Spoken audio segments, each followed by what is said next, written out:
Hello friends, welcome back to my channel. আশা করি সবাই ভালো আছো, আমিও এখন ভালো আছি।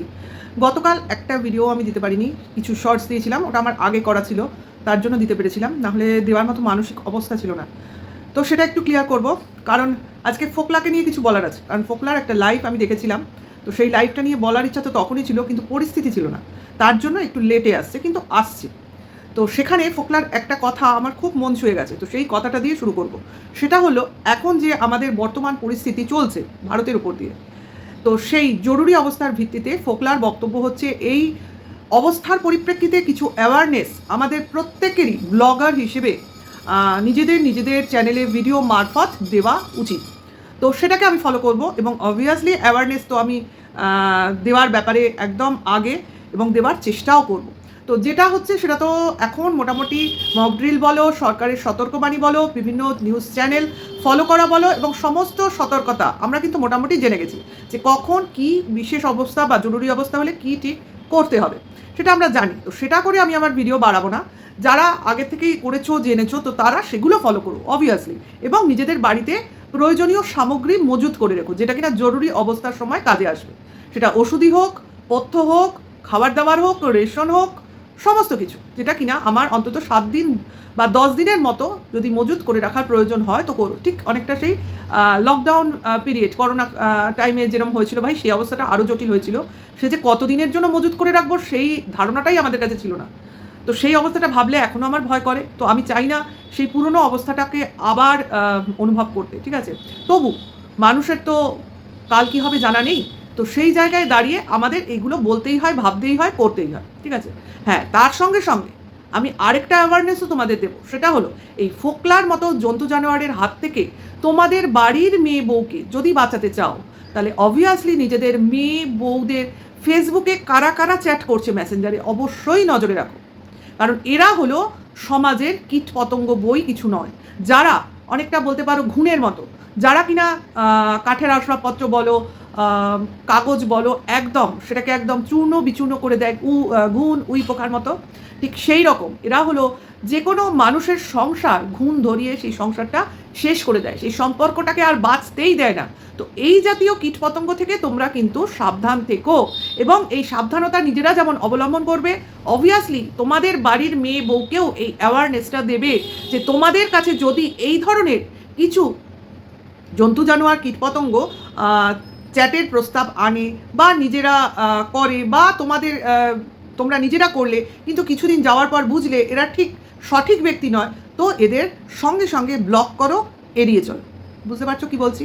এবং আমি তো বলবো, নিজেদের ফেসবুক প্রোফাইল, ইনস্টাগ্রাম প্রোফাইল যথেষ্ট সিকিউরিটির মধ্যে রাখো, যাতে কিনা যে কেউ যখন তখন তোমাকে খুঁজে না পায়, অর্থাৎ প্রোফাইল সঙ্গে সঙ্গে খুঁজে না পায়, বা তোমার ফেসবুকে না ঢুকতে পারে।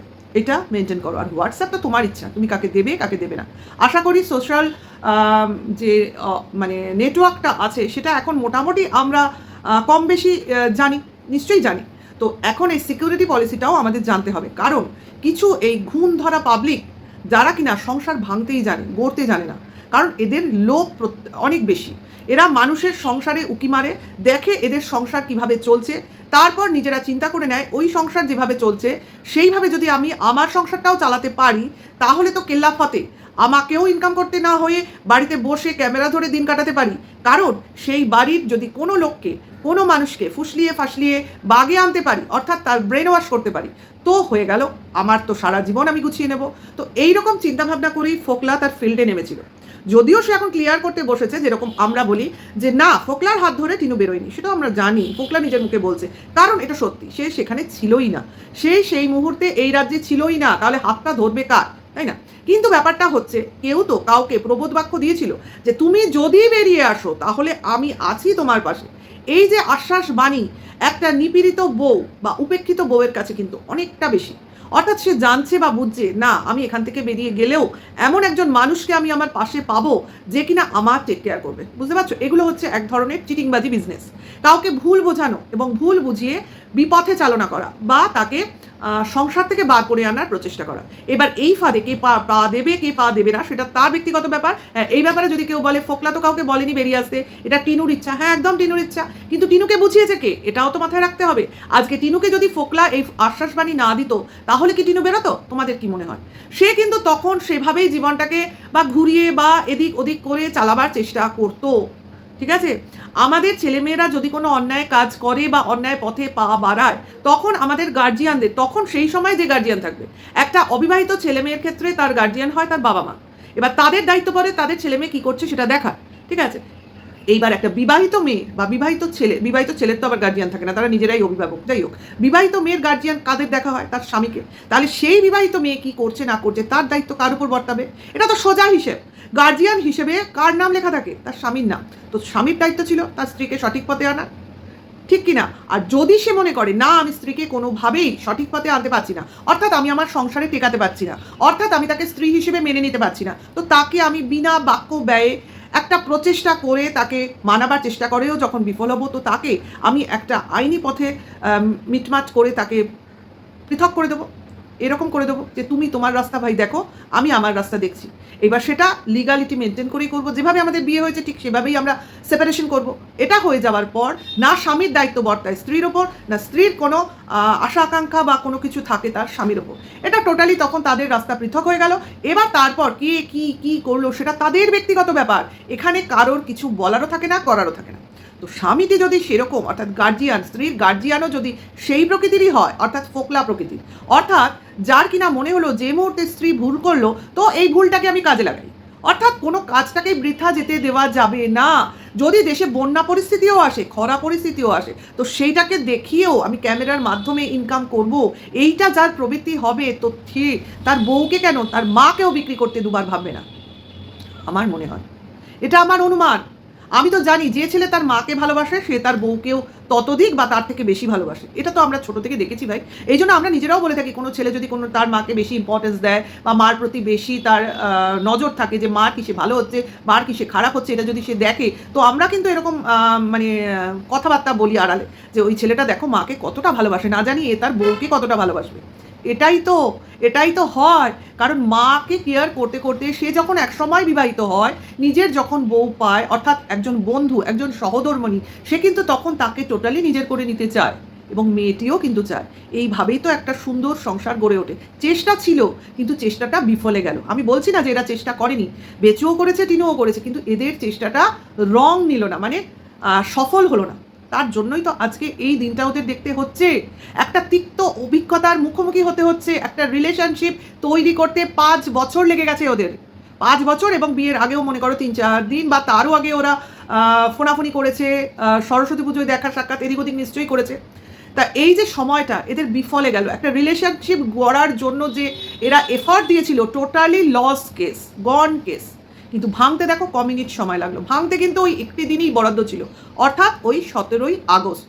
তারপরে যেটা হয়েছে সেটা হচ্ছে কি বলতো, সেটা হচ্ছে ওই কবর খনন করা হয়েছে, খোঁড়া হয়েছে, যে এইখানে সম্পর্কের যে কঙ্কালগুলো, সেই সম্পর্কের কঙ্কালগুলো এখানে চাপা দেওয়া হবে, সেই গর্ত করা হয়েছে। সেই গর্তটা কিভাবে করা হয়েছে না, কন্ট্রোভার্সির মাধ্যমে। বুঝতে পারছো? সেই গর্ত রেডি, কঙ্কালও রেডি, এখন শুধু চাপা দেওয়া বাকি। তো সেই চাপা দেওয়া ধীরে ধীরে হয়ে যাবে, এবং দেখবে তোমরা ইতিহাসে সময়ের সঙ্গে সঙ্গে এটা কত গহীনে চলে যায়, যাবে, কিছু করার নেই। হ্যাঁ, তার মধ্যে কি এর তোমার রেস থেকে যাবে না? থাকবে তো।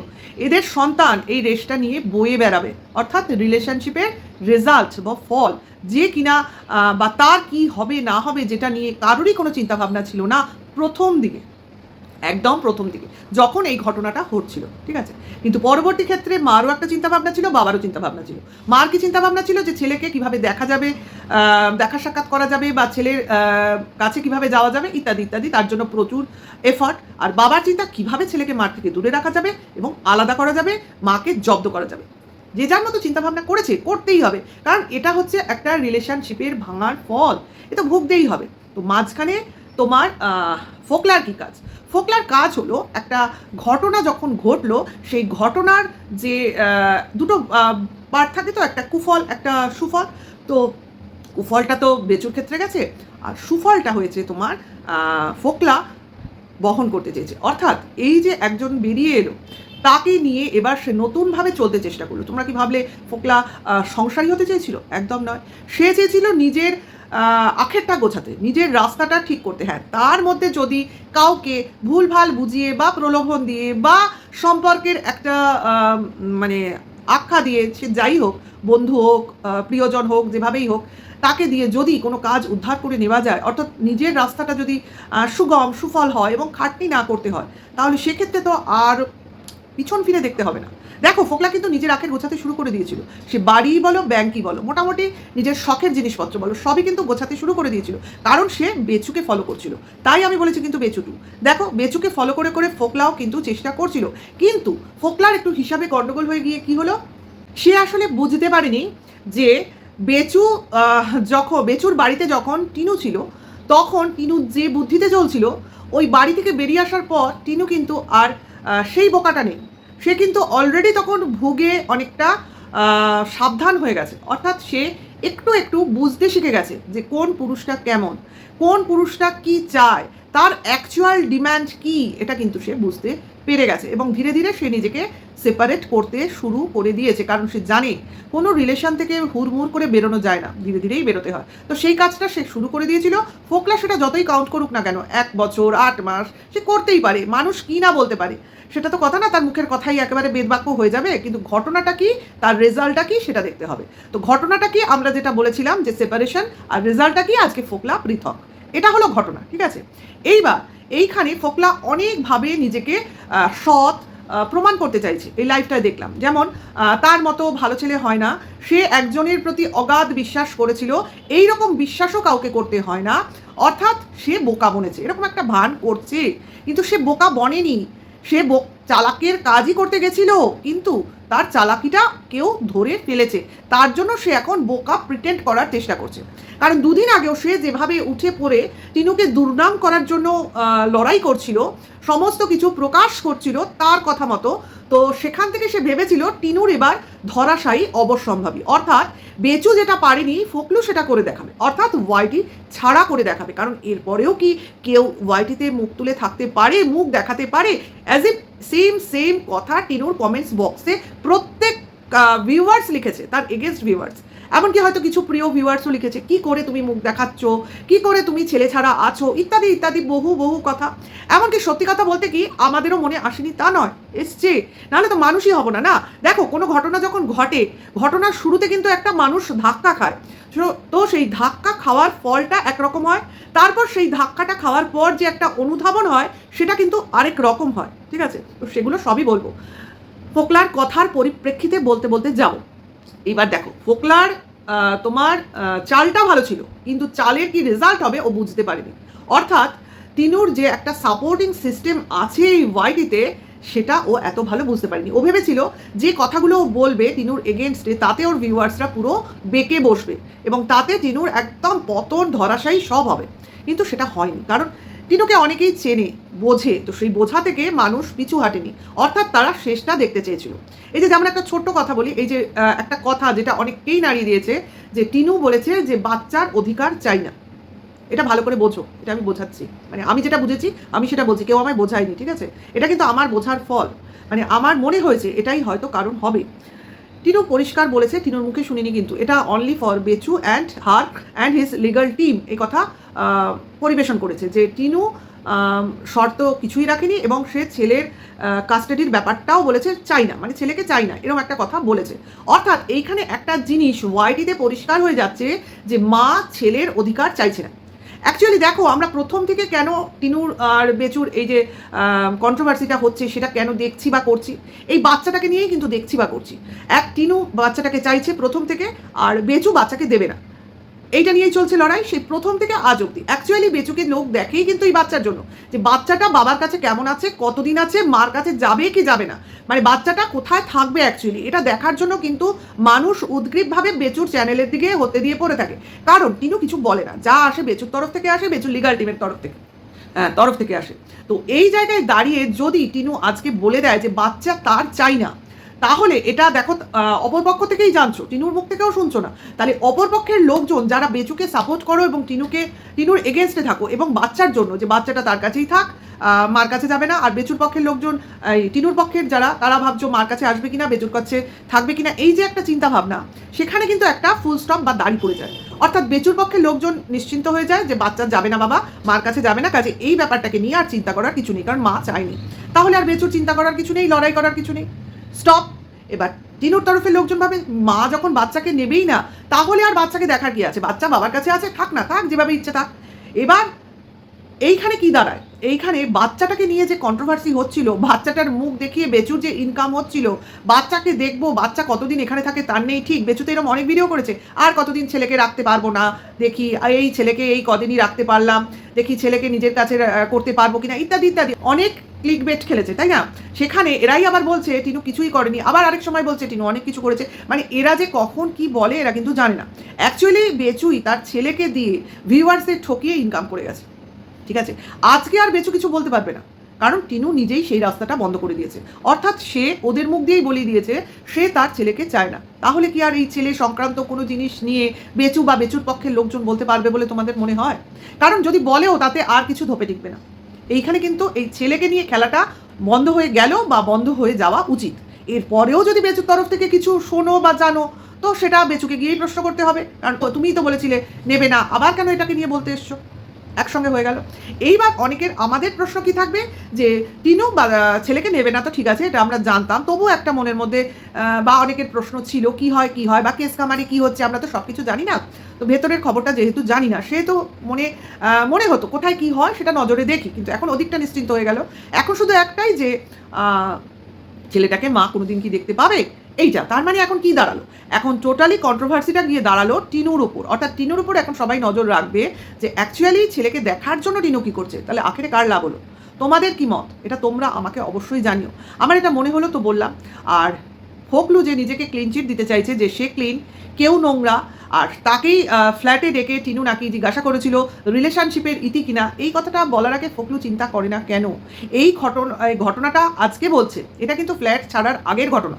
টিনু ফ্ল্যাট ছেড়েছে কিন্তু অনেক দিন হয়ে গেল, হ্যাঁ, তাহলে এটা ফ্ল্যাট ছাড়ার আগের ঘটনা। এক্স্যাক্টলি এটা হচ্ছে অনেক মানে তখন বোধহয় এইসব বলতেও শুরু করেনি ফোকলা, এই যে লাইভ ভিডিও কমিউনিটি পোস্ট কিছুই তখন ফোকলা করতে শুরু করেনি বলতে পারো। এই যে এস সরকার বলে চ্যানেলটার মাধ্যমে এগুলো করেছে, সেই চ্যানেলটাই ক্রিয়েট করেনি, ঠিক আছে? তো সেই সময়কার ঘটনা গতকালকে লাইভে সে টেনে আনলো। তো সেই লাইভে বললো যে টিনু নাকি তাকে ডেকে পাঠিয়েছিল ফ্ল্যাটে, হ্যাঁ এক্স্যাক্টলি ডেকে পাঠিয়েছিল, এবং ডেকে পাঠিয়েছিল সেটা কেন সেটা বলতে পারলো না। যে টাকাটা নিয়েছিল সেই টাকাটা নিয়েই কথা বলার জন্য ডেকে পাঠিয়েছিল, এবং তারপরেও বলতে পারলো না। টিনু কিন্তু ওর সঙ্গে কথা বলেনি, টিনু ওকে বাইরের ঘরে বসিয়ে রেখে ঘরের দরজা বন্ধ করে অন্য কারোর সঙ্গে কথা বলে ফোকলাকে কোথাও ধরিয়ে দেওয়ার বা কিছুর চেষ্টা করছিল, এবং ফোকলা সেটা বুঝতে পেরে ওকে ধমকি দিয়ে এসছে যে ওর থেকেও ভালো সুন্দরী মেয়েকে দেখে বিয়ে করবে। আজকে বলছিল না ফোকলা যে তারও তো ভবিষ্যৎ আছে, তাই এই নোংরা ঘটনার মধ্যে সে থাকতে চায় না, তারও তো জীবনে তো আর সে একা থাকবে না, একটা সময় তারও তো জীবনসঙ্গিনী আবার হবে। দেখো সে একটা দুটো তিনটে চারটে রিলেশনশিপে জড়িয়ে আবার বড় গলা করে বলতেই পারে আমার আবারও হবে, অথচ টিনুর ক্ষেত্রে এই ফোকলাই রটাচ্ছে যে তার ভাবা উচিত তার ছেলে বড় হয়ে মাকে প্রশ্ন করবে যে এটা আমার কত নম্বর বাবা। বাবা কটা হয় রে ফোকলু? তোর হয়তো অনেকগুলো হতে পারে, কিন্তু আমাদের হিসাব মতো একটা সন্তানের বাবা একজনই হয়, ঠিক আছে? এবং টিনুর সন্তানের বাবা বেচু, এটা আমরা সবাই জানি, তুই তো জীবনেও হবি না। তোর আশা যে কোন মহাকাশে গিয়ে ঠেকেছে সেটা একমাত্র তোকে যে শাস্তি দেবে সেই জানে। হ্যাঁ, তোকে শাস্তি দেওয়ার লোকজনও আছে, কারণ তুই অনেক কিছুই মানে যেটাকে তুই ভেবেছিলি কাউকে দিয়ে মানে তার সর্বনাশ করবি, অ্যাকচুয়ালি তুই তোর নিজের সর্বনাশটাই ডেকে এনেছিস। দু দিক দিয়ে একটা হচ্ছে কাউকে ব্ল্যাকমেলিংয়ের জন্য সে তোর বিরুদ্ধে কেস করতে পারে, আরেকজন হচ্ছে তুই মিথ্যা কথা বলে কারোর টাইম নষ্ট করেছিস বলে তোর পেছনে বাস দিতেই পারে, কারণ এগুলো তুই করেছিস, তুই রাস্তা দেখিয়েছিস, তুই হয়তো ভেবেছিস এই করে আমি অনেক কিছু করে ফেলবো, ঘন্টা করবি, তুই এখনও কিছু করতে পারবি না, আগেও কিছু করতে পারিস নি, ভবিষ্যতেও কিছু করতে পারবি না। তো ভিডিওটা এখানে রাখবো, তোমাদের কেমন লাগলো অবশ্যই জানিও। আর যাই হোক, পরে একটা সুসংবাদ দেবো তোমাদের, নেক্সট কোনো একটা ভিডিওতে দেবো, এই ভিডিওতে দেবো না, ঠিক আছে? দেখি আজকে দিই কি আগামীকাল দিই, দেবো, এইটুকু আমি বলতে পারি। এখনকার জন্য এইটুকু। সবাই ভালো থেকো, সুস্থ থেকো, আর ভালো লাগলে লাইক, কমেন্ট, শেয়ার করো। Ta ta, by.